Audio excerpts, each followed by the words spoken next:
Evolution का third evidence that is on basis of anatomy and morphology.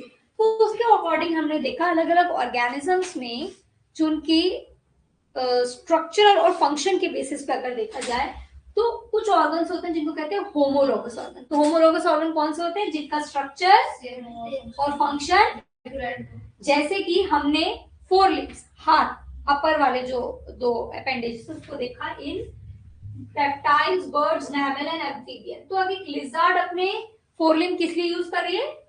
Crawl करने के लिए, एक बर्ड फ्लाई करने के लिए, ह्यूमन अलग अलग काम करने के लिए, और एट द एंड एम्फीबियन में फ्रॉग यूज कर रहा है जंपिंग के लिए, बोर्डिंग के लिए। तो सबका स्ट्रक्चर सेम है पर काम, तो इसीलिए इसको हमने कहा होमोलोगस। और क्योंकि स्ट्रक्चर सेम है और काम अलग अलग, तो इसीलिए इसको कह रहे हैं डाइवर्जेंट इवोल्यूशन। और इसमें एंसेस्टर कैसे होते हैं? Common ancestor. समझ में आया? इसके बाद हमारा आता है एनालोगस ऑर्गन, मतलब स्ट्रक्चर तो डिफरेंट है पर वो उस स्ट्रक्चर से काम एक ही कर रहे हैं, जैसे कि बर्ड्स में, बैट में और बटरफ्लाई में। फॉर एग्जाम्पल क्या, विंग्स कैसे हैं? अलग अलग चीजों के बने, स्ट्रक्चरली दे आर डिफरेंट, पर इन सबका काम किस लिए आ रहा है? For flying. तो इसीलिए इनको कहा जा रहा है कन्वर्जेंट इवोल्यूशन। काम अलग अलग है पर स्ट्रक्चर सबके सेम है, कॉमन ओरिजिन नहीं है। वहां पर, यहाँ पर वहां पर एंसेस्टर कॉमन थे, यहाँ पर, ठीक है। चलिए, ये हमारा होमोलोगस एंड एनालोगस बहुत इंपॉर्टेंट, नीट बोर्ड के हिसाब से भी और नीट के हिसाब से भी। आपके बुक में होमोलॉजी का एक और एग्जांपल दिया हुआ है। हाँ, तो बुक में ये देखिए, यहाँ पर डायग्राम दिया है, ये स्ट्रक्चर। तो बोगेनविलिया एंड क्यूक्यूरबिटा में यहाँ पर टेंड्रिल्स है और यहाँ पर थॉर्न है। तो ये दोनों बने तो सेम स्ट्रक्चर के हैं पर काम अलग अलग है। टेंड्रिल जो है क्लाइंब कराने में, सपोर्ट देने में हेल्प करेगा, और थॉर्न पेड़ को प्रोटेक्शन देने में हेल्प करेगा। तो यहाँ स्ट्रक्चर सेम, फंक्शन डिफरेंट, तो homology. Cucurbita and Bougainvillea represent homology. समझ में आया? होमो मतलब same structure, function different, ana मतलब डिफरेंट स्ट्रक्चर एंड सेम। तो एक एग्जांपल ये भी लिख लियो होमोलोगस में। इसके नीचे एक छोटा सा नोट बनाइए about vestigial organs. Vestigial organs,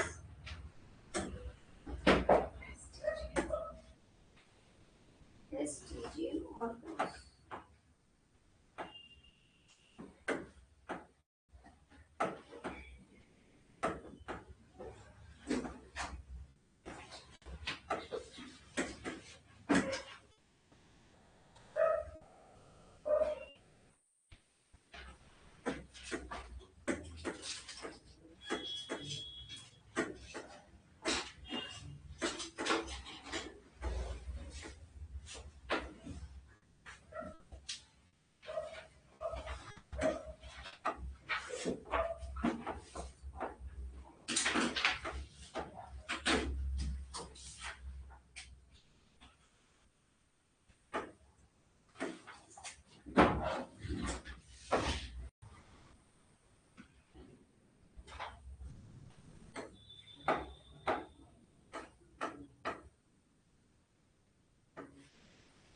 तो वेस्टिजियल ऑर्गन में लिखो, वेस्टिजियल ऑर्गन क्या होता है? ऐसे ऑर्गन जो पहले तो हमारे जो एंसेस्टर्स थे उनके यूज में थे पर अब हमारे यूज में नहीं है। तो लिखिए, organs whose function is reduced, या फिर non functional organs. Non functional organs example लिखिए, appendix, wisdom teeth and coccyx. Vestigial organ क्या होते हैं?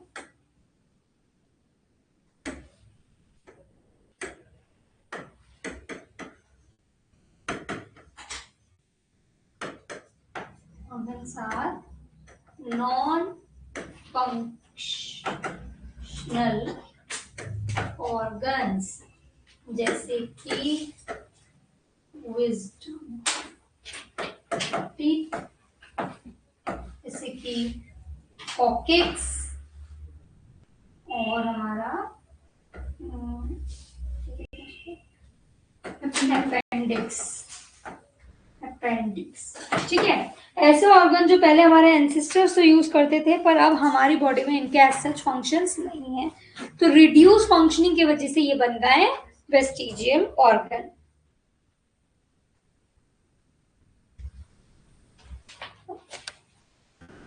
एक छोटा सा पैराग्राफ में लिखिए अबाउट डार्विन्स वोएज, फिर इसके बाद हम बाकी दो एविडेंसेस और पढ़ेंगे, पर उसके पहले ये पढ़ना जरूरी है।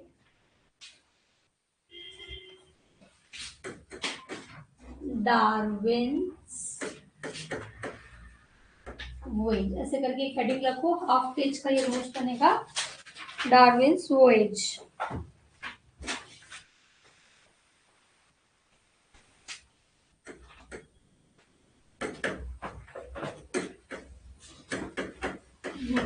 सही है, चलो।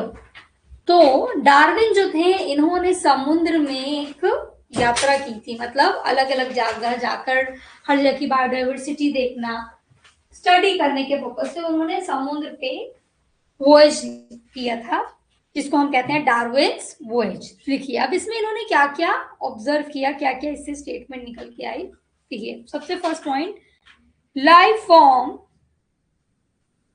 डार्विन ने सब स्टेटमेंट दी, life form existed millions year ago. पहला स्टेटमेंट क्या दिया कि life form million year ago से एग्जिस्ट कर रहा है, तो लिखिए life forms existed millions year अगो।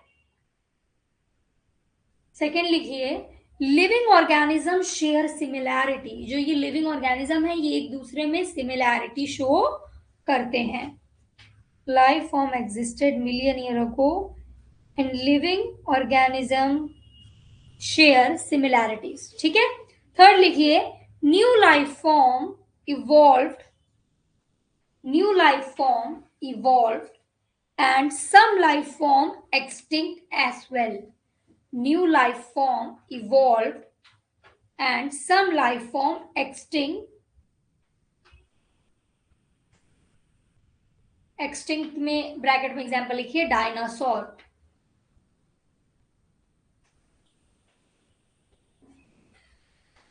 ठीक है, अब इसके नीचे हेडिंग डालिए Darwin's theory of evolution, Darwin's theory of evolution.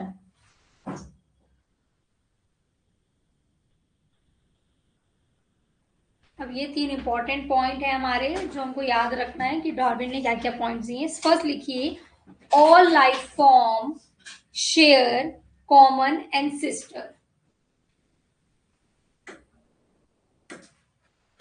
All life forms share common ancestors first. Second लिखिए, survival of the fittest, survival of the fittest. And third लिखिए, natural selection.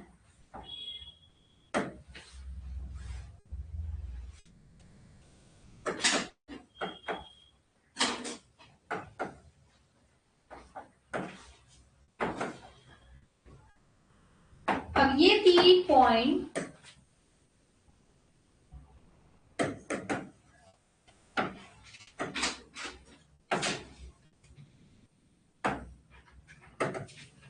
ये जो तीन पॉइंट है इनका मतलब समझिए, वैसे तो आ गया होगा, पर देखिए क्या क्या इस वोएज में, इस टूर में, सी टूर में डार्विन ने क्या क्या ऑब्जर्व किया और क्या स्टेटमेंट दी। सबसे पहले कि हम सारे ही लोग एक कॉमन एंसेस्टर से आए, ये तीन पॉइंट रट लेना। ठीक है, सारे ऑर्गेनिज्म कहां से आ रही है, कॉमन एंसेस्टर से। दूसरा, जो फिट है वो ही सरवाइव करेगा, इन्वायरमेंट के हिसाब से, अपने कंडीशन के हिसाब से जो फिट है वो सरवाइव करेगा, जो फिट नहीं है वो एक्सटिंक्ट कर जाएगा। क्योंकि अभी हमने बताया, अभी उनके ऑब्जर्वेशन में चीज पर ये दरवाजा बंद कर दो वाला, कि कुछ ऑर्गेनिज्म नए इवॉल्व भी हुए, नए बने भी, और कुछ जो फिट नहीं थे वो एक्सटिंक्ट भी हो गए, जैसे कि डायनासोर। थर्ड, नेचुरल सिलेक्शन, जो फिट है नेचर भी उसे ही सेलेक्ट करेगा, सपोर्ट करेगा आगे लाइफ के लिए, कि वो आगे नेचर किसको सपोर्ट करेगा, जो फिट है, ठीक है। और फिट कौन होगा, फिट वो है जो अपने कंडीशन के हिसाब से सरवाइव कर ले। समझ में आया? तो ये 3 पॉइंट हमको मिले डार्विन्स के वोएज से, ठीक है। ये 3 पॉइंट पे स्टार बना लो, इंपॉर्टेंट है, इसको याद रखना। अब यहां से हमारा ये पढ़ने के बाद हम अपना third evidence, fourth evidence of evolution पढ़ेंगे। लिखिए, डालिए, England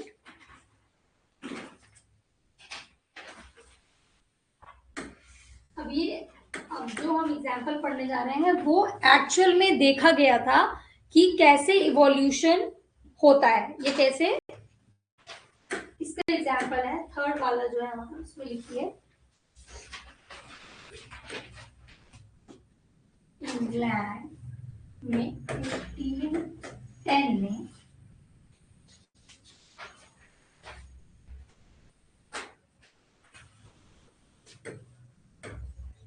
population of white wing and dark wing moth। अब अपनी बुक में एक इमेज देखिए मोथ की। मोथ पता है क्या होता है? इसको क्या, तितली जैसा होता है पर उसके विंग्स कलरलेस होते हैं, क्या कहते हैं उसको? हाँ हाँ वही, क्या कहते हैं उसको? देखो वहां फोटो बनी हुई है, उसको आप लोग देख लीजिए। मौत की इमेज बनी है ये, ठीक है। दिखा दो पीछे, तो किसी को नहीं मिला है, ठीक है। ये जो इमेज है इसको कहते हैं हम मौत। अब ये बात है इंग्लैंड में 1810 की इंडस्ट्रियलाइजेशन। पता है ना क्या होता है? इंडस्ट्रियलाइजेशन से पहले और बाद के कंपैरिजन में देखा गया। तो क्या हुआ, जब इंडस्ट्रियलाइजेशन नहीं हुई थी जिस टाइम तक, ठीक है, जब इंडस्ट्रियलाइजेशन नहीं हुई थी तो जो पेड़ थे, इसमें ब्राउन कलर तो है नहीं, तो जो पेड़ जब इंडस्ट्रियलाइजेशन के पहले के पेड़ थे हमारे, उनकी जो बार्क थी वो लाइट ब्राउन कलर की थी, ठीक है। तो यही पढ़ना है इवोल्यूशन में, ठीक है। तो क्या हुआ, जो लाइट विंग्ड मोथ थे वो कहीं ना कहीं इसके ऊपर कैमोफ्लैज शो कर देते थे, मतलब क्योंकि पेड़ की ट्रंक भी लाइट कलर की और मोथ भी लाइट कलर के, पर जो डार्क कलर के मोथ थे वो बहुत इजीली प्रीडेटर्स को दिखाई दे जाते थे, ठीक है।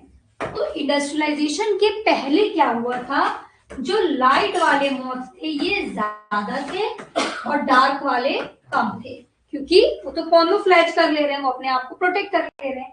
पर इंडस्ट्रियलाइजेशन के बाद क्या हुआ, जो पेड़ था उसके ऊपर ब्लैक, मतलब वो ब्लैकिश हो गया। क्यों? पॉल्यूशन के वजह से, इन सब चीजों की वजह से पार्ट थोड़ी डार्क हो गई। अब इस पे जो हमारे डार्क कलर मोथ थे वो कहीं ना कहीं कैमोफ्लेज कर ले रहे थे, और जो लाइट कलर के मोथ थे वो बहुत इजीली विजिबल हो रहे थे प्रेडेटर्स को। तो इंडस्ट्रियलाइजेशन के बाद हमारे लाइट कलर वाले मोथ कम हो गए और डार्क वाले बढ़ गए आफ्टर इंडस्ट्रियलाइजेशन, ठीक है। और ये बिफोर। तो इनमें इसमें क्या देखा, क्या ऑब्जर्व किया कि जैसे इन्वायरमेंट चेंज हुआ, जैसे कंडीशंस चेंज हुई, तो जो मॉथ फिटेस्ट बैठ रहा था उसको नेचर ने सेलेक्ट किया। इस सिचुएशन में फिटेस्ट बैठ रहा था हमारा लाइट कलर, और आफ्टर इंडस्ट्रियलाइजेशन फिटेस्ट कौन बैठ रहा था? तो जो फिट रहेगा उसको नेचर सेलेक्ट कर लेगा। तो इसीलिए बिफोर इंडस्ट्रियलाइजेशन लाइट वाले की पॉपुलेशन ज्यादा थी और आफ्टर इंडस्ट्रियलाइजेशन डार्क वाले की पॉपुलेशन ज्यादा हो गई। तो ये आपको समझ में आया, इवोल्यूशन क्या कहते हैं, fittest and this natural selection. समझ में आया? तो ये एक एग्जांपल हमारा ये देखा गया था इंडस्ट्रियलाइजेशन एरा के पहले और बाद में। तो लिखिए थर्ड, ये हेडिंग डाल दिए, England 1810, population of white and dark wing moth, ये डाल दी हेडिंग। अब लिखिए बिफोर इंडस्ट्रियलाइजेशन, बिफोर इंडस्ट्रियलाइजेशन,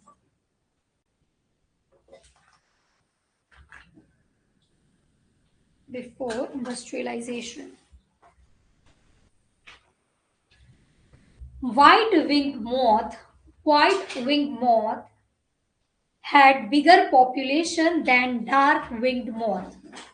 ठीक है, तो सिर्फ आप लोग इतना लिखने की जरूरत नहीं है, जिसका थ्योरी का इतना नहीं है उसमें सिर्फ लिख दो white moth more and dark moth कम। किसके पहले? इंडस्ट्रियलाइजेशन के पहले। ऐसा क्यों था? तो एरो बना के नीचे लिखिए, बिकॉज ट्री बार्क लाइट, उस टाइम पे ट्री की बार्क कैसी थी? व्हाइट मॉथ क्या कर ले रहे थे? कैमोफ्लेज। तो व्हाइट मॉथ क्या कर रहे थे? कैमोफ्लेज शो कर रहे थे। कैमोफ्लेज मतलब अपने आप को बैकग्राउंड से मैच कर लेना। तो white moth before industrialisation camouflage show कर रहे थे। एंड थर्ड लिखो dark moth eaten by predator, dark moth MOTH, dark moth eaten by predator.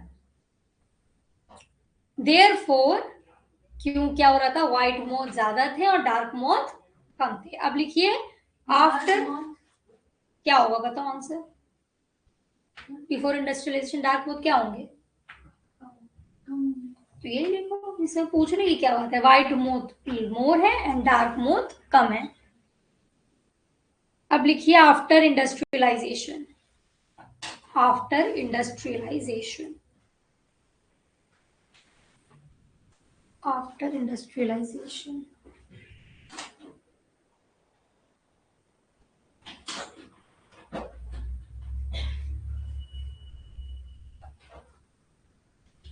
After industrialisation dark moth more and light moth less. Reasons लिखो क्यों।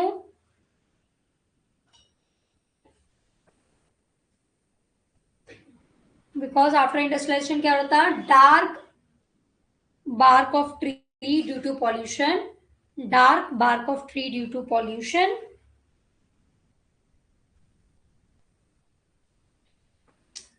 और second light moth eaten by predator, light moth eaten by predator। ये हमको क्या show कर रहा है? Survival of the fittest.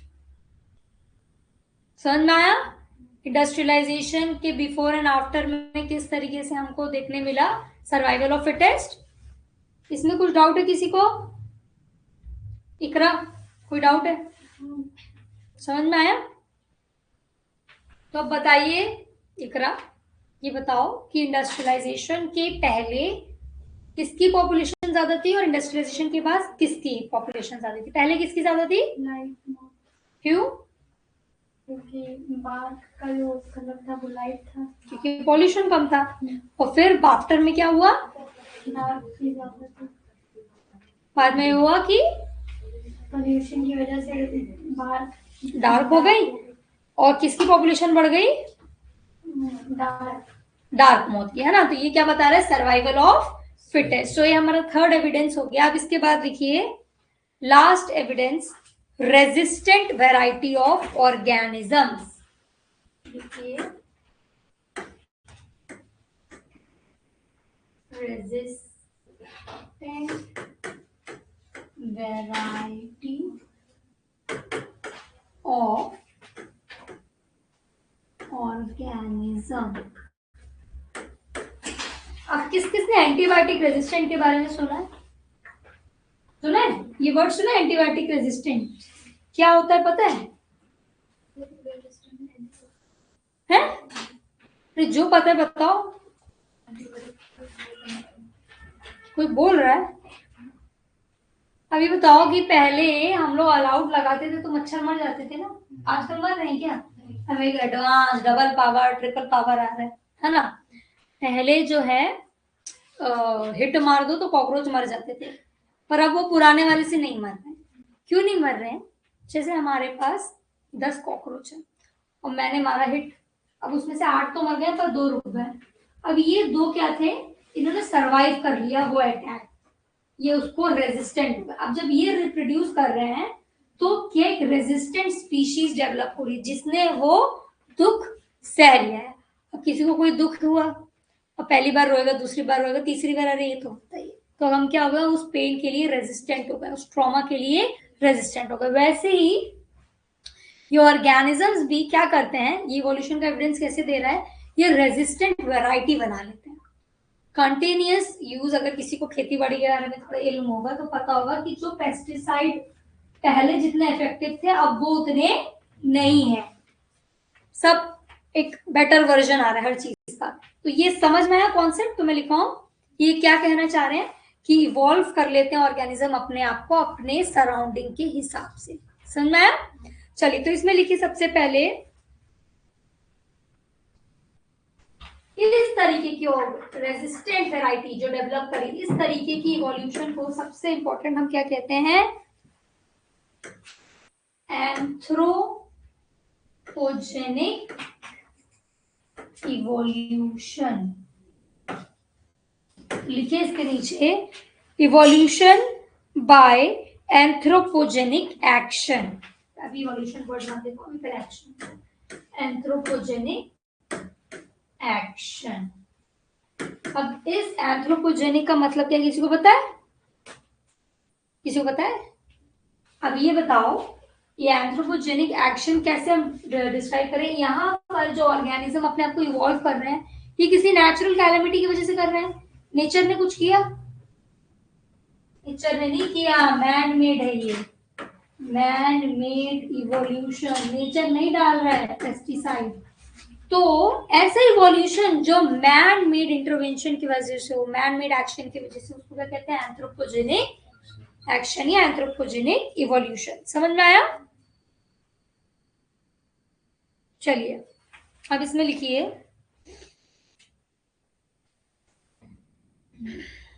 इसको एक्सप्लेन कैसे करेंगे, नीचे लिखिए, ये लिख लिया एंथ्रोपोजेनिक एक्शन, इसके नीचे इसका थ्योरी पार्ट लिखिए। Over use of herbicides and pesticide kill normal organisms.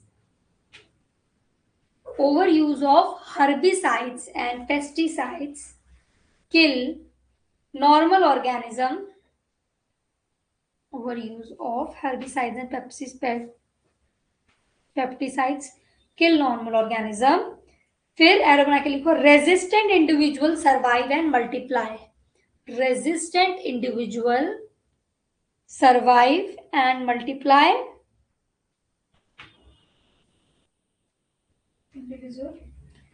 survive and multiply.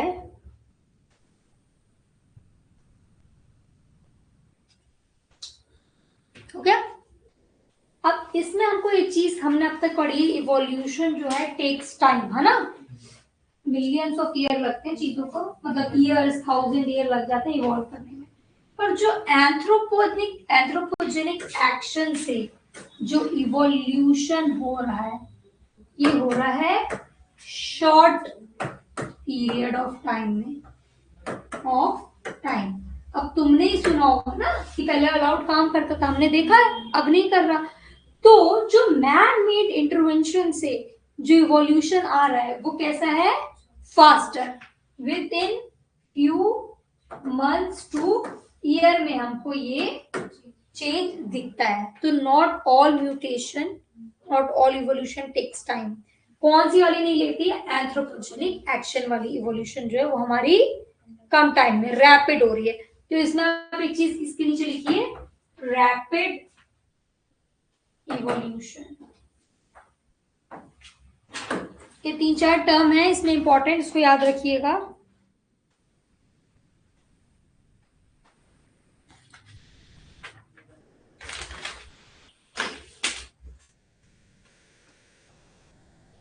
अब ऐसा ही सेम हमने देखा इन केस ऑफ एंटीबायोटिक्स। बस एक और चीज उसमें पॉइंट लिख दो, एंटीबायोटिक्स। एंटीबायोटिक्स जब लोग एंटीबायोटिक लेते हैं, पहले तो डॉक्टर ही प्रिस्क्राइब करते थे, पर आजकल हम खुद से जाके मेडिकल स्टोर से ले आते हैं। सर्दी हो रही है, एजिथ्रोमाइसिन खा लो, है ना, और उसका कोर्स भी नहीं किया, 2 दिन में आराम मिल गया, बंद कर दो। तो हमने खुद ही उस बैक्टीरिया को क्या कर दिया, पावरफुल बना दिया, उसको पूरी तरीके से किल नहीं किया, अधमरा करके छोड़ दिया, अब वो हो गया उसके रेजिस्टेंट। तो अब दूसरे टाइम जब हम उस वही एंटीबायोटिक को भेजेंगे तो वो उतने इफेक्टिवली काम नहीं करेगी। तो यही केस उसमें भी होता है ना। चलिए अब इवोल्यूशन के बारे में कुछ चीजें लिखेंगे, हेडिंग डालिए इवोल्यूशन।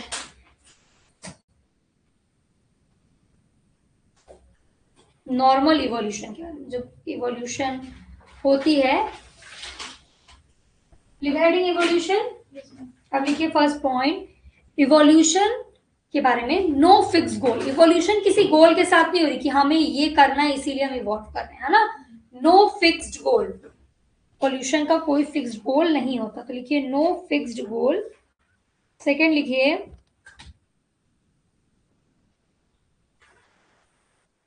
लिखिए, organism do not change intentionally. ऐसा नहीं सोचते कि हमको चेंज होना है इसीलिए हम चेंज हो रहे हैं, with time with demand changes आती है। तो पहला है नो फिक्स गोल, सेकेंड है organism do not change intentionally, third लिखिए evolution is not predetermined, मतलब पहले से इसको सोच करके नहीं हो रही, पहले से ये डिसीजन नहीं लिया जाता, हो जाती है। Evolution is not pre determined, PREDETERMINED। Evolution has no fixed goal, organism do not change intentionally, and evolution is not predetermined। ठीक है, फिर लिखिए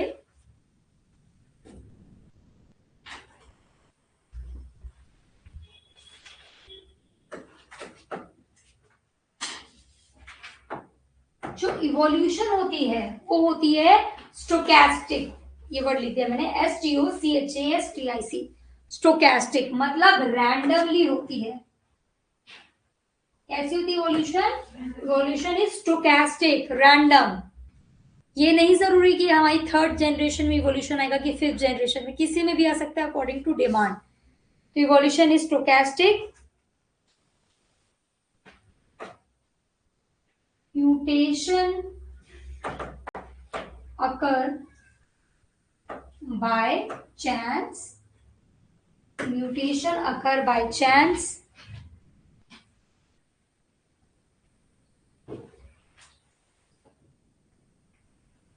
और इवोल्यूशन डिपेंड्स ऑन, देखिए इवोल्यूशन जो है, इवोल्यूशन डिपेंड्स ऑन दो चीजें। सबसे पहले रैंडम म्यूटेशन,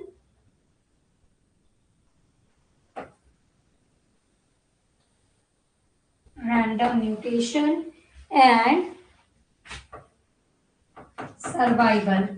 अब बहुत सारे कार के वेरिएशंस आते हैं, नए नए कार, है ना, पर सारे नहीं चलते ना। तो वैसे ही इवोल्यूशन जो है रैंडम चेंज, जो चेंज आ रहा है, चेंज के साथ साथ उसको सर्वाइव भी करना चाहिए, तब होगी इवोल्यूशन। तो it depends on mutation and chances of survival. तो इससे हमें क्या समझ में आया? हर म्यूटेशन इवोल्यूशन नहीं कॉज कर रही है। तो एक बहुत इंपॉर्टेंट नीट की लाइन लिखो स्टार बना के, mutation is random but selection is natural. Mutation is random but selection is natural। मतलब मूवी तो बहुत सारी आती है पर क्या सारी हिट होती है? वैसे ही म्यूटेशन तो आते हैं पर जो सेलेक्ट नहीं हुए वो इवॉल्व नहीं होंगे। चलिए ये हमारा खत्म होता है एविडेंसेस ऑफ इवोल्यूशन। इसके बाद क्या है? अडैप्टिव रेडिएशन, है ना। तो आपको सारे एग्जाम्पल समझ में आए हमारे एविडेंसेस ऑफ इवोल्यूशन के? जल्दी से कोई बच्चा खड़ा होकर इवोल्यूशन की डेफिनेशन बताओ, क्या होती है इवोल्यूशन? इवोल्यूशन इज, खाली तो पढ़ाया था,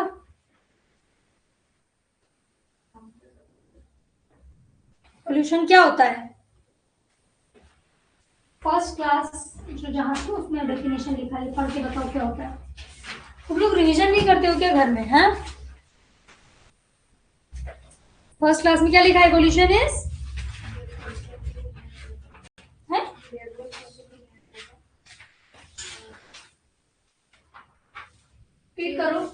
degeneration or heritable traits. है ना, with time.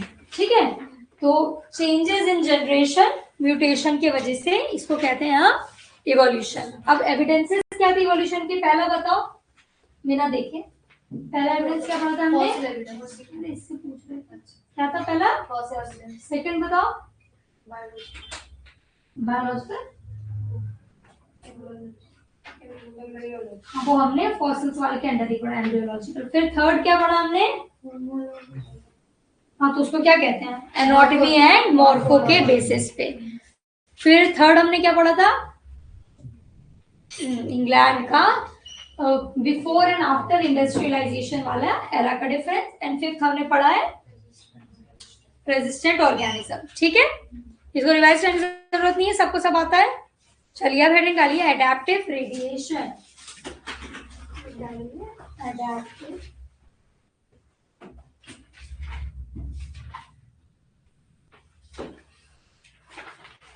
adaptive radiation।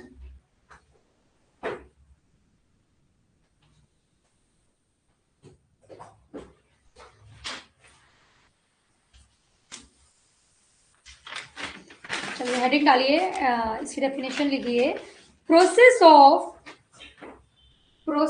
Of evolution of different species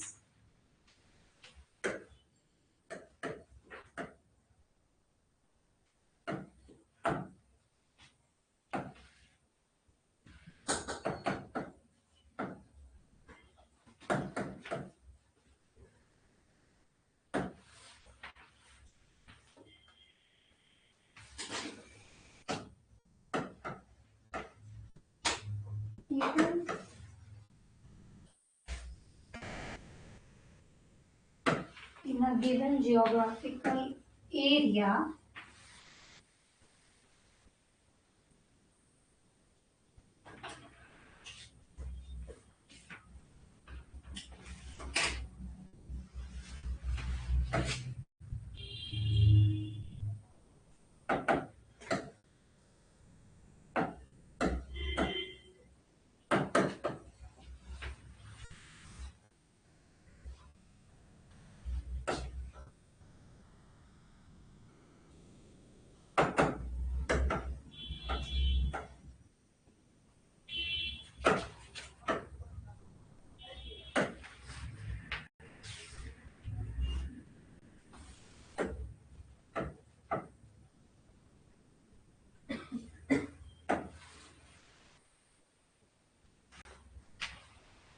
इसको कहते हैं हम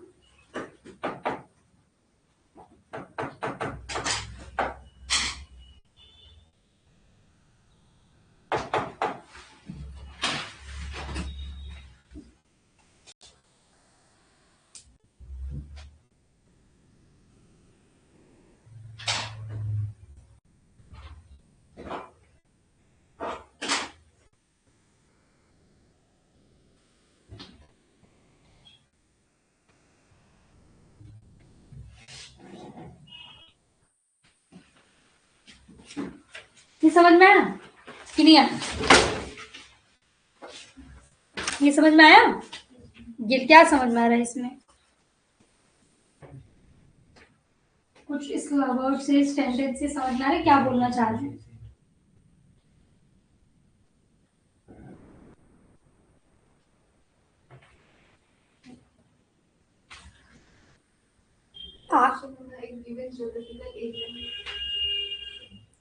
हाँ, एक गिवन ज्योग्राफिकल एरिया तो आपने सही समझा। और कहाँ से स्टार्ट हो रहा है? फॉर एग्जाम्पल, कोई जगह है, वहां से एक वैरायटी ऑफ स्पीशीज किसी और जगह पे चली गई किसी वजह से और वहीं रह गई। अब वहां पर उसको इवॉल्व करना पड़ा उस एनवायरनमेंट के हिसाब से। जैसे लड़कियां मायके से ससुराल जाते हैं इवॉल्व होती हैं, वैसे कुछ। ठीक है, तो क्या हो रहा है कि एक स्पीशीज अपनी जगह छोड़ के दूसरी जगह जा रही है और वहां जाके इवॉल्व हो रही है। और वहां जाकर कैसे इवॉल्व होती हैं लड़कियां? वहां जाके झाड़ू भी करेंगी, बर्तन भी करेंगी, कपड़ा भी धोएंगी, अपने घर पे करती हैं, तो ये इवॉल्व होता है। वैसे ही स्पीशीज क्या हो रही है वहां जाकर, जो उनको काम नहीं आता था, जो वो नहीं कर पाते थे, पर अब तो जिंदा रहना है तो जिंदा रहने तो क्या करना पड़ेगा, इवॉल्व करना पड़ेगा।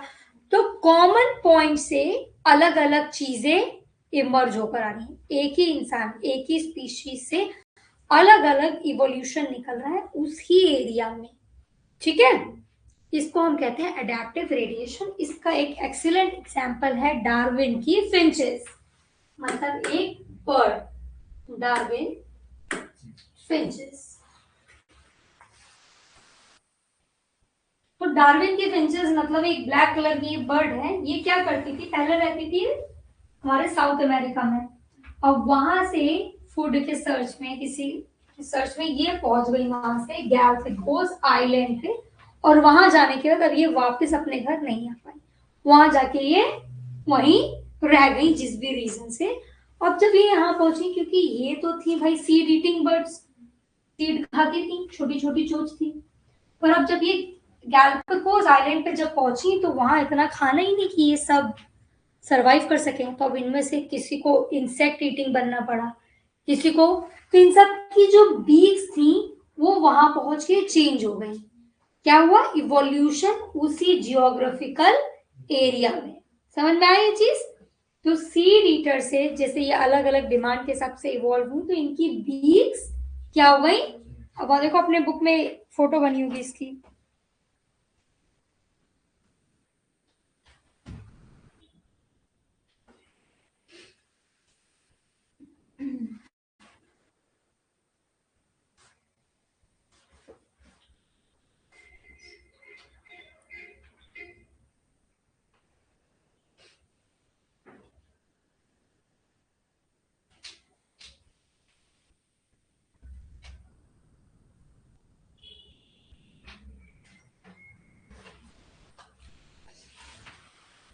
तो स्टोरी समझ में आई क्या होता है एडेप्टिव रेडिएशन का मतलब।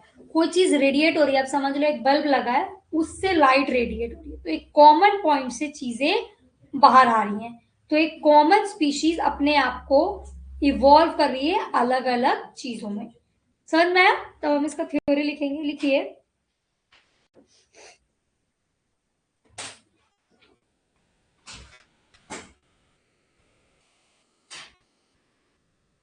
देखो, Darwin finches are group of closely related birds.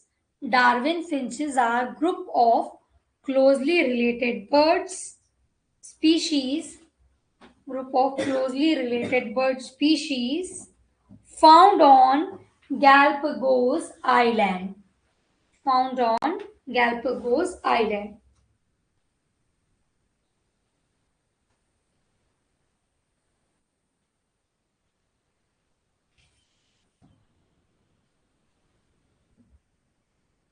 हो गया तक। इसके बाद लिखिए, they were studied by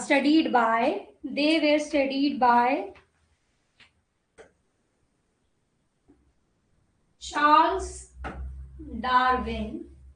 They were studied by Charles Darwin during his voyage at HMS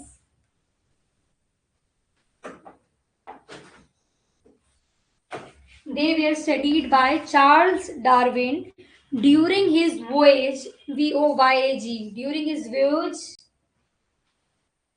voyage on HMS Beagle. ये एक शिप का नाम है, voyage मतलब टूर। तो इस शिप के ऊपर उन्होंने voyage किया था, टूर किया था, और किसके बारे में पढ़ा था, about Darwin finches.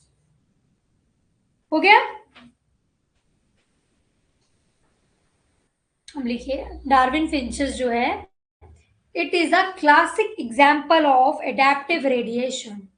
It is a classic example of adaptive radiation.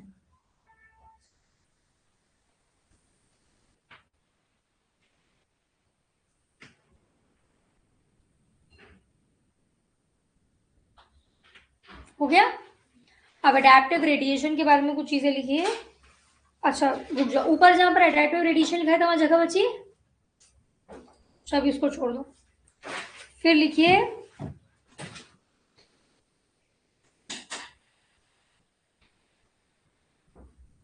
पहला पॉइंट इसमें लिखो फिंचेस के बारे में, कॉमन एंसेस्टर।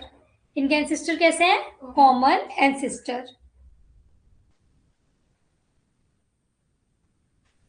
इसके बारे में लिखाने की जरूरत तो नहीं। कॉमन एंसेस्टर मतलब क्या है कि ये सारे फिंचेस के एंसेस्टर जो थे वो सेम थे।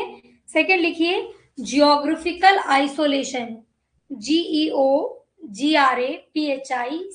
Geographical isolation, ISOLATION। अब यहाँ देखिए ये एक ऐसी जगह पहुंची जहां और कोई नहीं है, सिर्फ ये फिंचेस ही पहुंची, तो इवोल्यूशन इन्हीं का होगा। कोई इंटर ब्रीडिंग नहीं थी, किसी और स्पीशीज के साथ ब्रीडिंग हुई, ऐसा नहीं है। वहां पर ये फिंचेस ही अवेलेबल थी उस आइलैंड में। अब जब ये रिप्रोड्यूस करेंगी तो या इन्हीं से इवोल्यूशन होगा, मतलब कोई और स्पीशीज ऐड नहीं हो रही है। तो लिखिए ज्योग्राफिकल आइसोलेशन में no interbreeding, no interbreeding. Third लिखिए इवोल्यूशन क्यों हो रहा है। थर्ड लिखिए डिफरेंट फूड हैबिट्स। थर्ड लिखिए डिफरेंट फूड हैबिट्स। थर्ड लिखो डिफरेंट फूड हैबिट्स।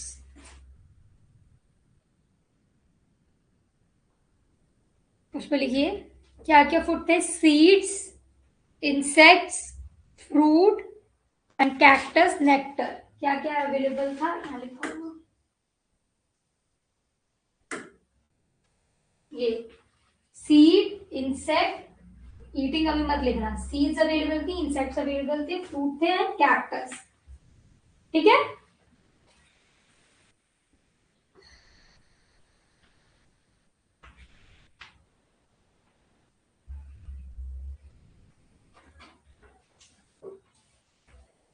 हो गया। अब लिखिए ये सब फूड अवेलेबल थे, तो वेरिएशन इन बीक्स, तो क्या चेंज आया इनकी बीक में। Variation in beak, variation in beak. First लिखिए थिक बीक। फर्स्ट लिखो थिक बीक। जहां आपने ये लिखा है ना सीड ईटिंग, इसके सामने डैश करके लिखो थिक बीक। यहाँ लिखा हुआ है मैंने strong thick beak. Seed eating के सामने लिखिए strong thick beak, root eating की। इंसेक्ट ईटिंग की शार्प पॉइंटेड बीक, ताकि वो इंसेक्ट को ग्रास्प कर सके। फ्रूट ईटिंग की ब्रॉड, चौड़ी बीक हो गई। एंड कैक्टस ईटिंग की लॉन्ग पॉइंटेड बीक हो गई।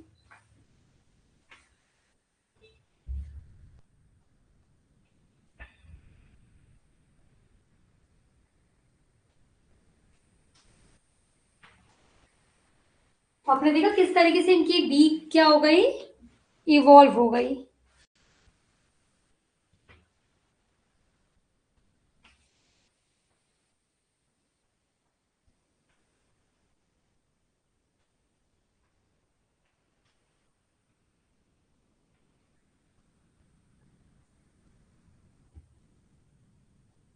हो गया, ये लिख लिया।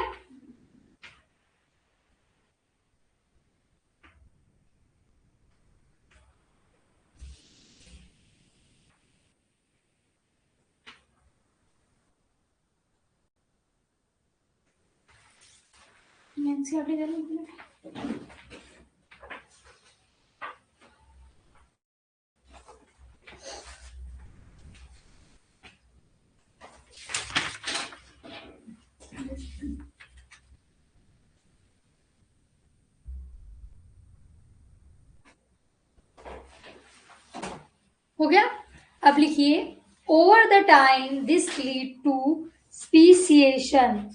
Over the time this leads to speciation.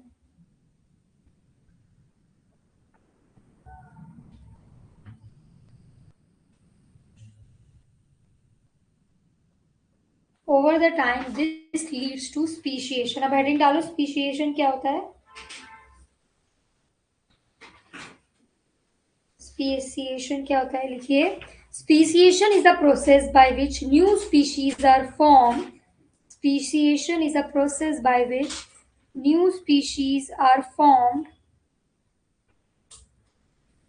Speciation is a process by which new species are formed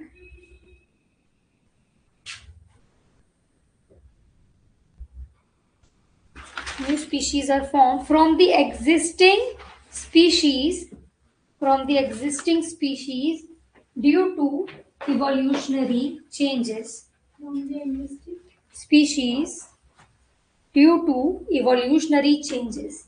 तो स्पीसीएशन क्या होता है? नई स्पीशीज का बनना, कोई ऐसी स्पीशीज से जो पहले से अवेलेबल है और क्या कुछ चेंजेस की वजह से. तो जैसे हमारी फिंचेस, ये ऑलरेडी एग्जिस्ट करती थी, इनके अंदर इवोल्यूशन हुआ और इन्होंने न्यू स्पीशीज फॉर्म कर दी. सुनना आया ये एग्जाम्पल? अच्छे से सुनना है याला. इसके ऊपर डार्विन फिंचेस के ऊपर काफी क्वेश्चंस आते हैं. क्योंकि चलिए, ये हमारा अडेप्टिव रेडिएशन का एक बहुत अच्छा एग्जाम्पल है. इसके अलावा अडेप्टिव रेडिएशन का एक और एग्जाम्पल है मार्सुपियल्स ऑफ ऑस्ट्रेलिया.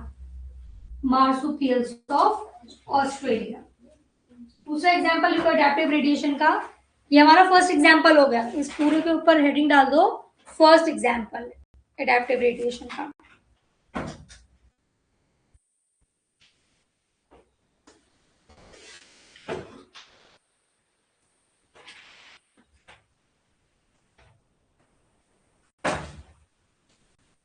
अब एक चीज और, ये जो डार्विन फिंचेस है, इसमें अडेप्टेशन किसके अकॉर्डिंग हुआ?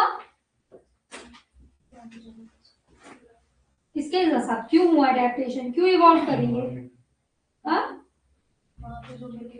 एनवायरनमेंट के साथ स्पेसिफिकली लिखवाया है किस लिए हुआ? फूड अवेलेबिलिटी, ईटिंग हैबिट की वजह से, है ना. तो इसमें क्या देखने को मिल रहा है? अगर आप इसे थोड़ा सा प्रॉपर वर्ड में बोलिए, अगर क्वेश्चन आएगा तो हो सकता है ईटिंग हैबिट ना लिखा रहा है, निच के हिसाब से हुआ. व्हाट इज निच? हमने ऑलरेडी बात कर चुकी है बहुत पहले भी. निच क्या होता है? एक इकोसिस्टम में एक ऑर्गेनिज्म किस फंक्शनल रोल में है. Plants producer, then herbivores plant eat करने वाले, कार्निवोर्स प्लांट को हर्बीवोर्स को ईट करने वाले. तो एक निच, सबकी एक फंक्शनल पोजीशन है ना, वो किस तरीके के खाने कह रहे हैं या वो किस लेवल पे आ रहे हैं. तो जो निच है, NICH, निच के अकॉर्डिंग यहाँ पर क्या हुई? इवोल्यूशन. तो लिखिए एक लाइन इसी के अंदर, एडेप्टेशन अकॉर्डिंग टू निच. एडेप्टेशन अकॉर्डिंग टू निच. निच का मतलब तो नहीं लिखवाने की जरूरत है. आप व्हाट इज निच? Position of organism in environment, या उसका फंक्शनल रोल क्या है.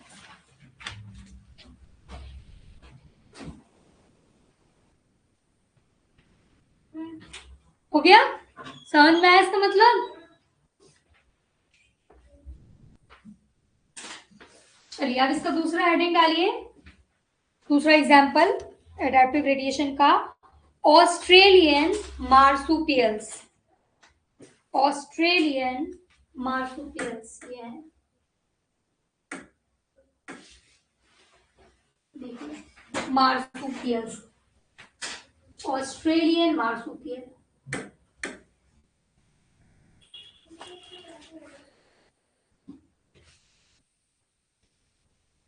देखिए व्हाट इज मार्सुपियल? ये मैमल्स ना 3 टाइप के होते हैं, एग लेइंग, ओवी, ठीक है, placental vivi, and that marsupial pouch वाले. कंगारू को देखा है, पाउच होता है उसके पास. वैसे हमारे मार्सुपियल्स मैमल्स जो है एक बहुत अच्छे एग्जांपल है किसके? एडेप्टिव रेडिएशन के. तो लिखिए मार्सुपियल मैमल्स के बारे में.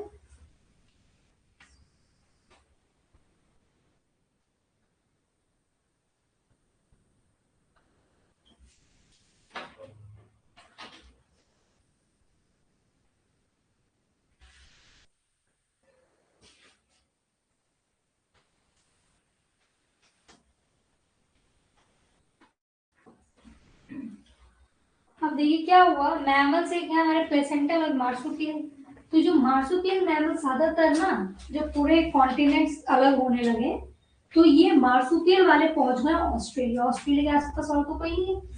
तो वहीं पर ज्यादातर हमारे मार्सुपियल मैमल थे। फिर इन्होंने वहां के अकॉर्डिंग, जैसे फिंचेस ने अडेप्ट किया था आइसोलेशन की वजह से, तो वैसे ही ये मैमल्स मार्सुपियल एंसेस्टर्स अलग अलग में इवॉल्व हो गए, जैसे कोआला, कंगारू, है ना, और भी सब जो एग्जांपल्स हैं सेम यही है। तो इसमें लिखिए marsupials came from, marsupial mammals के नीचे लिखिए marsupial came from one ancestor, marsupials came from one ancestor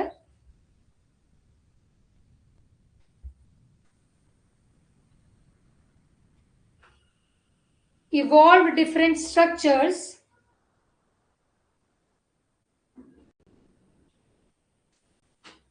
evolved different structure evolution took place in Australia, evolution in Australia due to geographical isolation, due to geographical isolation।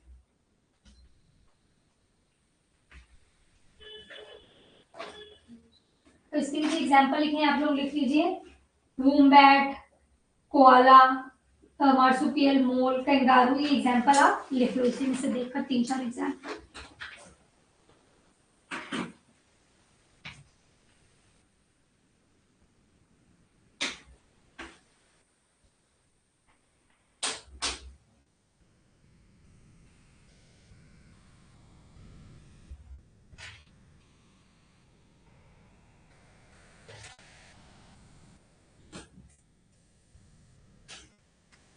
और ऐसे ही कुछ example placental और theory सबकी लिखवाने की जरूरत नहीं है, पता है common ancestor and geographical isolation की वजह से इन सब में इवोल्यूशन हुआ। मार्सुपियल्स के ये एग्जांपल्स हैं एंड हमारे प्लेसेंटल मैमल्स की एग्जांपल है, दोनों के एग्जांपल लिख लीजिए,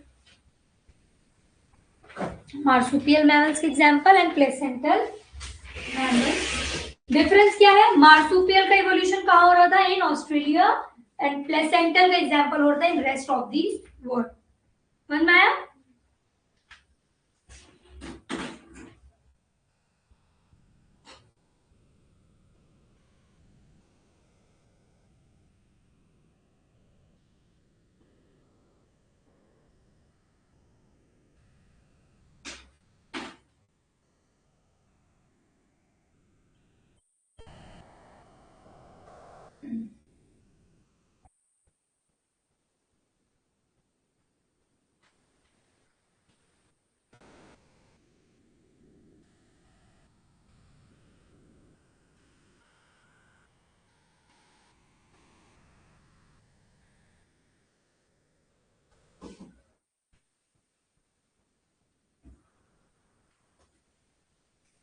मैंने लिखा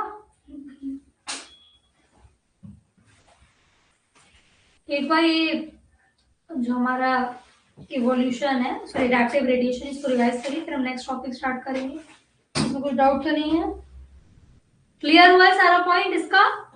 एक बार अच्छे से रिवाइज करो।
रिवाइज कर लेना फिर लिखना।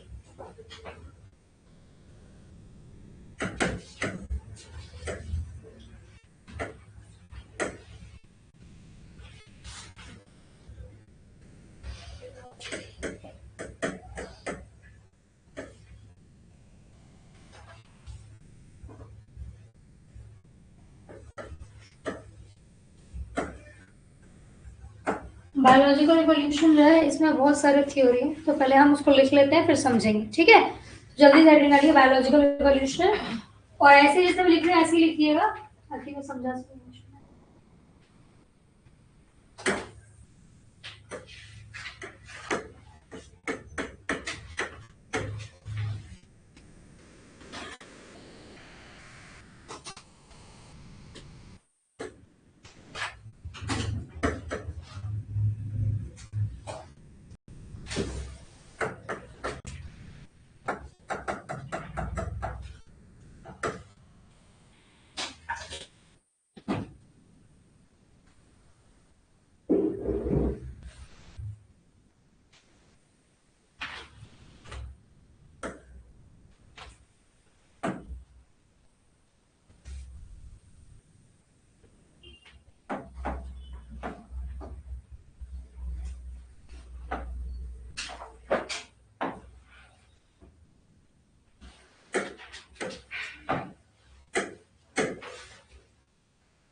हो गया ये?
हो गई?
हो गया?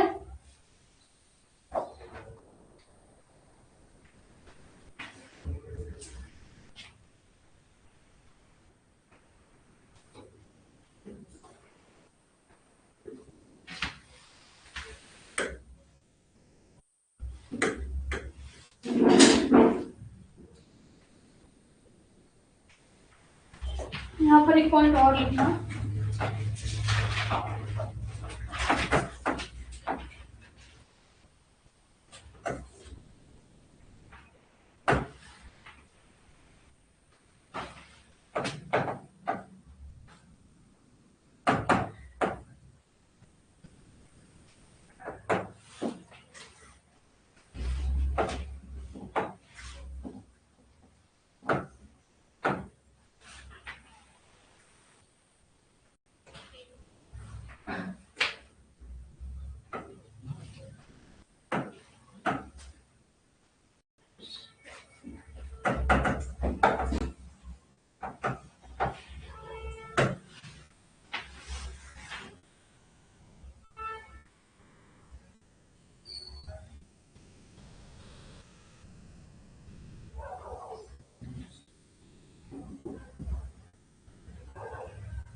हो गया?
लिखना समझा देते हैं, लिखाएंगे।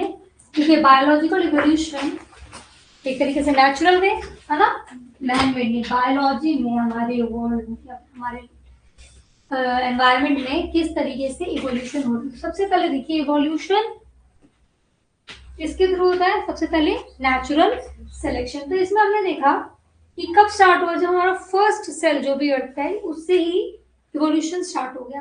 तो जो सेल आई थी इसके अंदर अलग अलग मेटाबॉलिक एक्टिविटीज, मतलब डिफरेंसेस थे। डिफरेंसेस क्यों जरूरी है? पहला वर्ड, अगर डिफरेंस ही नहीं रहेगा दो चीज में तो फिर नेचर सेलेक्ट किसको करेगी? तो इवोल्यूशन के लिए जरूरी है variation. Variation is basis of evolution. दो चीजें अलग होनी चाहिए तभी तो एक चीज इवॉल्व होगी, अगर सेम रहेंगी तो इवॉल्व कर सकती। दूसरा, nature select organism with better adapt, वो बेटर अडेप्ट। अब एक कंपनी है, वहां आपका इंटरव्यू लगा 10 बच्चे सेलेक्ट हुए, आखिरी में 5 को लेना, तो किन 5 को लोगे? जो काम अच्छे से कर सके, जो जो उनकी रिक्वायरमेंट है उस पर उतर सके। तो नेचर उसको सेलेक्ट करता है जो बेटर अडेप्ट करता है, जो अपने आप को चेंज करता है एनवायरनमेंट के हिसाब से, नेचर उसको अडेप्ट करता है। तीसरा हमने देखा कि आपको याद होगा मेंडल ने टी प्लांट एक्सपेरिमेंट किया, तो उन्होंने टी प्लांट क्यों चूज किया था? अगर आपको याद होगा उसमें एक इंपॉर्टेंट पॉइंट था शॉर्टर लाइफ स्पैन। एक रीजन मेंडल का पी प्लांट सेलेक्ट करने का था क्योंकि उसकी लाइफ स्पैन कैसी होती है? शॉर्टर। तो ये कहा गया, वेरी ऑब्वियस सी बात है, क्योंकि जब एवोल्यूशन होगा तो जनरेशन से जनरेशन तो देखने मिलेगा हमको। जैसे एक जनरेशन है इसके पास कुछ म्यूटेशन हुआ तो वो हमको दिखेगा कहाँ? नेक्स्ट जनरेशन में। फिर उसमें कुछ म्यूटेशन होगा तो कहाँ दिखेगा? तो ये जनरेशन से जनरेशन में अगर हमको इवोल्यूशन देखना है तो जिसकी लाइफ स्पैन ही ज्यादा होगी, कोई है जो 100 साल जीता है और एक है जो 10 साल जीता है, तो किसमें इवोल्यूशन जल्दी होगा? है ना? 100 साल वाले को तो ईयर्स लग जाएंगे, पर 10 साल वाला शायद 100 ही साल में अच्छी खासी इवोल्यूशन शो कर सकता है। तो इसलिए मैं एक माइक्रोब का एग्जांपल लिया है कि माइक्रोब को अगर हम डिवाइड करते हैं तो ये मिलियंस में डिवाइड हो जाते हैं विद इन फ्यू आवर्स। तो इनमें इवोल्यूशन तेजी में देखने मिलेगा। और अगर हम ऐसे बात करें तो बैक्टीरिया तो कुछ दिन में ही हमको इवोल्यूशन शो करेंगे, हालांकि जो फिशेस बर्ड्स होती हैं, हम लोग होते हैं, हमारे अंदर मिलियंस ऑफ ईयर लगते हैं टू शो दी इवोल्यूशन। इसके बाद नेचर उसी को सेलेक्ट करता है, नेचुरल सिलेक्शन। नेचर सेलेक्ट तो उसको करता है जो फिटेस्ट है, जो अडेप्ट करता है, और ये वर्क भी किस पे करेगा? उस पे जो सरवाइव कर गया। जैसे कि एक पॉपुलेशन है, पॉपुलेशन बी है, हमने इसका मीडियम चेंज किया, कोई एक ऑर्गेनिज्म है उसका हैबिटेट चेंज किया, तो हैबिटेट चेंज करने के बाद जो लोग बच गए उसी को तो उन्हीं में से नेचर सेलेक्ट करेगा, जो एक्सटिंक्ट होगा उसको तो नहीं करेगा। तो चौथा पॉइंट है nature selection work on existing variation, जो वेरिएशन के बाद एग्जिस्ट कर गया उसी के ऊपर नेचुरल सिलेक्शन काम करेगा। अब जब जॉब इंटरव्यू होता है तो 100 लोग जाते हैं इंटरव्यू देने, पेपर 100 लोग लिखे, उसमें सिर्फ 50 सेलेक्ट हुआ है, 50 में से पोजीशन सिर्फ 10 के लिए है, तो क्या होगा? नेचुरल सिलेक्शन किस पे होगा? उन 50 लोगों पे होगा ना, कि पूरे 100 पे होगा? नहीं, उन 50 पे होगा, उनका इंटरव्यू होगा, फिर 10 सेलेक्ट होंगे। तो नेचर सिलेक्शन किस पे हो रहा है? जो एग्जिस्ट कर गई उसके ऊपर नेचर सिलेक्शन होगा। ठीक है, और लिख सकते हो। चलो हेडिंग डालिए, अब ऐसे और लिखा देती हूँ फिर रीड कराती हूँ।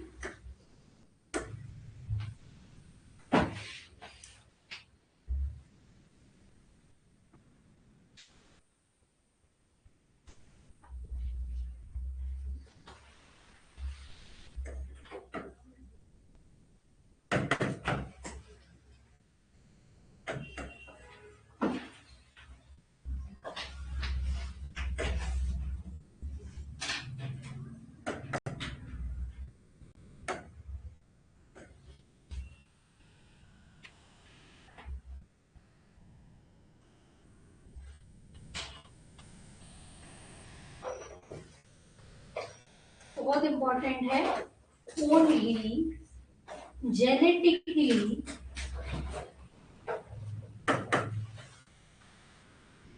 inheritable traits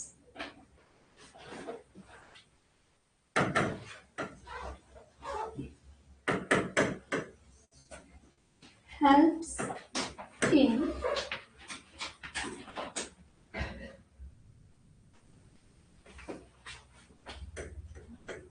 evolution. अब ये बताओ किसको याद है कि एक्वायर्ड ट्रेड्स क्या होते हैं एंड इनहेरिटेबल ट्रेड्स क्या होते हैं? किसको याद है? किसको याद है ये?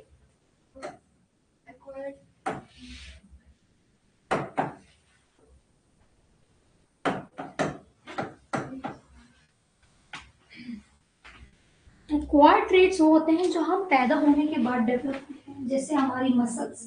अगर कोई है जो जिम जाता है, उसकी बॉडी बिल्डर है, उसका बच्चा बिल्डर बॉडी बिल्ड करके पैदा होगा क्या? नहीं ना, ऐसा नहीं। ये तो हमारा एक्वायर्ड ट्रेड है, वो ट्रेड जो हम पैदा होने के बाद एक्वायर करते हैं, है ना। पर जैसे हमारा ईयर है, किसी का ईयर फ्री लोब्ड होता है, किसी का अटैच रहता है ना। तो ये तो हमारे हाथ में नहीं, हमने एक्वायर तो नहीं किया, ये हमको इनहेरिटेबली बाय बर्थ मिला है।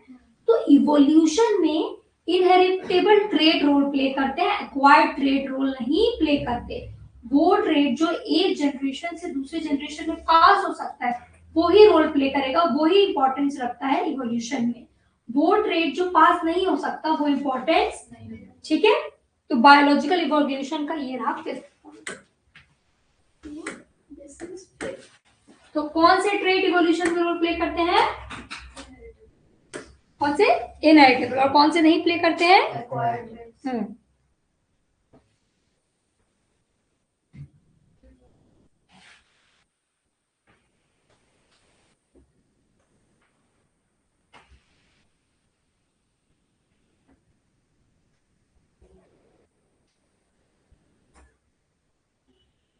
अब छोटी छोटी डेफिनेशन से वैसे ही लिख लो।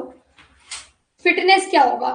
Fitness FITTNES, fittest, survival of fittest है ना। तो इसमें फिटनेस का मतलब क्या है?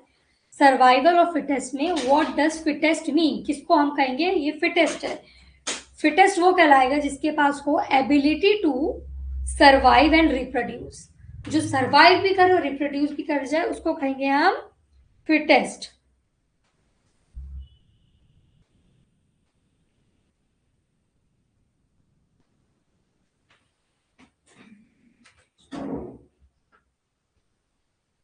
ये क्या है? ये नहीं है।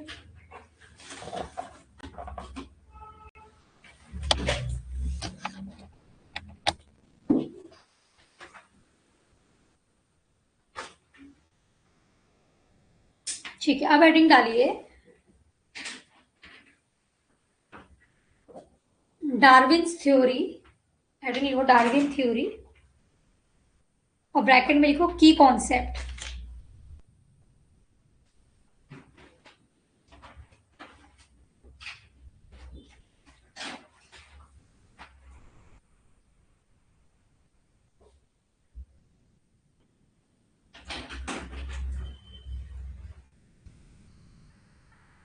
अब यहाँ पर बहुत इंपॉर्टेंट है तुम्हारे कोर्स के हिसाब से भी और नीट के हिसाब से भी, तो इसको दो में डिवाइड करिए।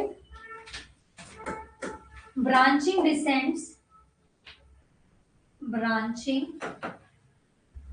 Decent and natural, branching descent and natural selection.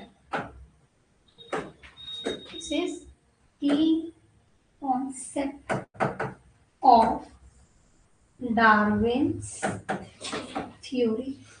तो दो की कॉन्सेप्ट है, एक है ब्रांचिंग डिसेंट, दूसरा है नेचुरल सिलेक्शन। अब इसका मतलब क्या लिखिए? ब्रांचिंग डिसेंट का मतलब लिखिए organism evolve from a common ancestor. Organism evolve from a common ancestor. ऐसे ब्रांच लाइक पैटर्न, मतलब एक हमारे ग्रेट ग्रैंड पेरेंट्स थे और ग्रेट ग्रैंड मदर थे, इनके बच्चे हुए, फिर इनके बच्चे हुए, फिर इनके बच्चे हुए। तो एक ब्रांचिंग समझ में आई, कॉमन एंसेस्टर से ब्रांच के फॉर्म में निकल रहे हैं, तो इसको कहा है branching descent.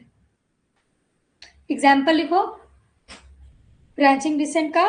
Mammals evolve from earlier vertebrates. हमने पढ़ा था ना, वर्टिब्रेट्स 3 टाइप्स के हैं। कौन कौन से हैं?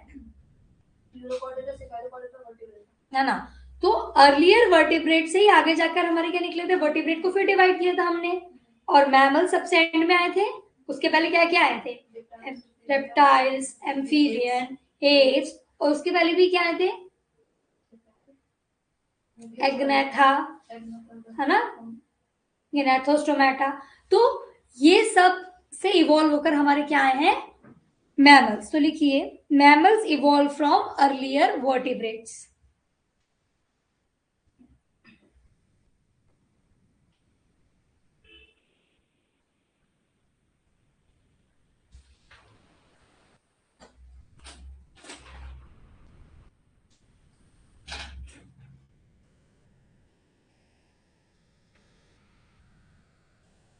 एक मिनट के लिए रुकिएगा उसमें।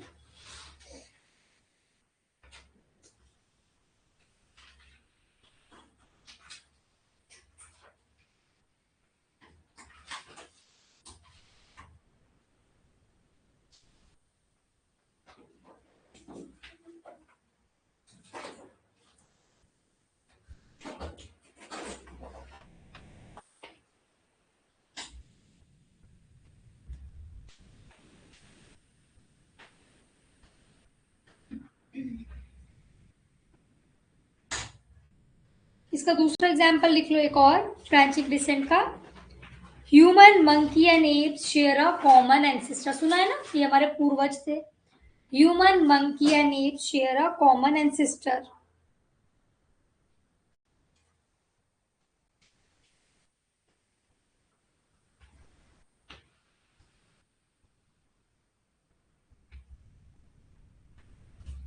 ठीक है, ब्रांचिंग डिसेंट समझ में आया। क्या कह रहे हैं, एक ही एंसेस्टर से सब इवॉल्व हुआ है। अब दूसरा लिखिए नेचुरल सिलेक्शन के अंडर। नेचुरल सिलेक्शन में ब्रैकेट में लिखो survival of fittest. Survival of fittest हो गया। लिखिए नेचुरल सिलेक्शन में, इसकी और पढ़ेंगे आज। नेचुरल सिलेक्शन लिखिए all organism shows variation.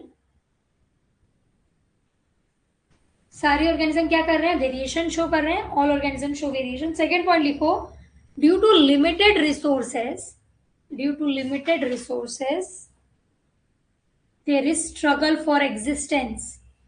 Due to limited resources there is struggle for existence. हो गया। अब इसमें लिखिए organism with useful inheritable traits. Organism, organism with useful inheritable traits survive better।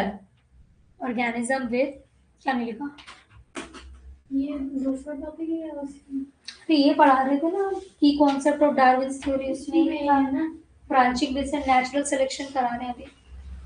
ठीक है, देखिए organism with useful inheritable traits survive better. Organism with useful inheritable traits survive better।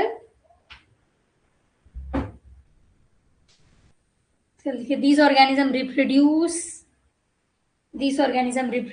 more, and less fit organism eliminates। These organisms reproduce more and less fit organism eliminate। इसका example लिखिए natural selection का। Bacteria resist to antibiotics survives। Bacteria resist to, natural selection का example लिखिए bacteria resist to antibiotics survive.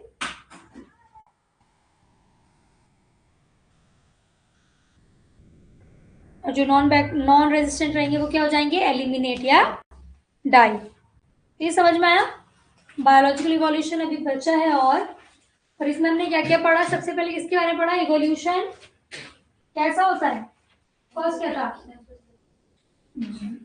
Evolution किसके basis पे होता है, किस बेसिस पे होता है, वेरिएशन के बेसिस पे, है ना। इवोल्यूशन किसके बेसिस पे होता है, वेरिएशन नहीं होगा तो इवोल्यूशन। इसके बाद क्या पढ़ा था,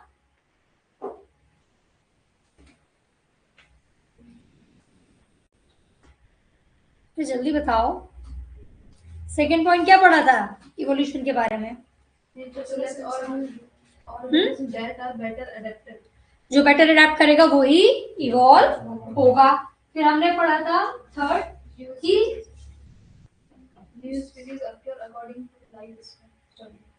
जो इसकी लाइफ स्पैन छोटी रहेगी उसमें इवोल्यूशन जल्दी देखने मिलेगा।